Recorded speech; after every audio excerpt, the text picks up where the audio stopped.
दिवा उड्डाणपुलाचं काम रखडल्यानं मनस्ताप. मध्य रेल्वेच्या लोकल सेवेवर सुद्धा परिणाम. 2023 साली मिळाली होती मंजुरी.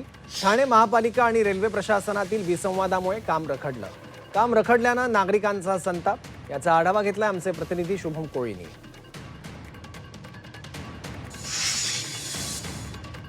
व्हावा याकरिता गेल्या अनेक वर्षांपासून हा पूल जो आहे तो रेल्वे व ठाणे महानगरपालिकेच्या प्रशासनाच्या माध्यमातून बांधण्यात येत आहे, परंतु अनेक कारणास्तव जो आहे हा पूल रखडल्याचं स्वरूप, रखडल्याचं चित्र जे आहे ते दिसून येत आहे.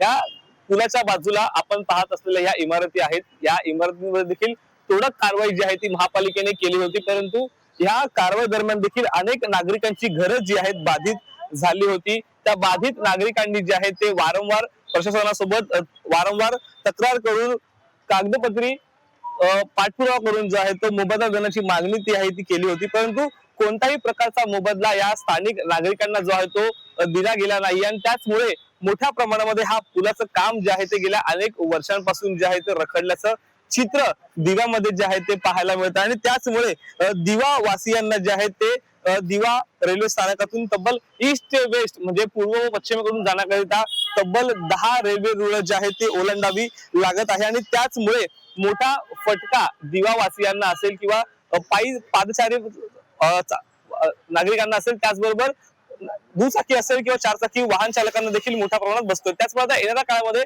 दिवावासियांचा प्रवास पूर्व पश्चिमेकडील केव्हा सुरू होईल व हा या उड्डाणपुलाचं काम नेवा केव्हा पूर्णत्वास येईल हेच पाहण्याचा महत्वाचं असणार आहे. शुभम कोळी, झी मीडिया, ठाणे. दिवा. आज गेले कित्येक वर्ष झाले दिवा आरोबी ब्रिज हा असा पडित अवस्थेत आपण बघताय. कारण या ब्रिज साठी ज्या बिल्डिंगी घाईघाईने इथल्या लोकप्रतिनिधी तोडल्या, दिवाळीच्या 2 दिवस अगोदर म्हणजे तोंडावरती या लोकांना बेघर केलं का, तर हे इथला आरोबी ब्रिज तयार करायचा आहे. परंतु आज बघाल तर 5 ते 6 वर्ष झाले हा ब्रिज तसाच त्याच अवस्थेत आहे.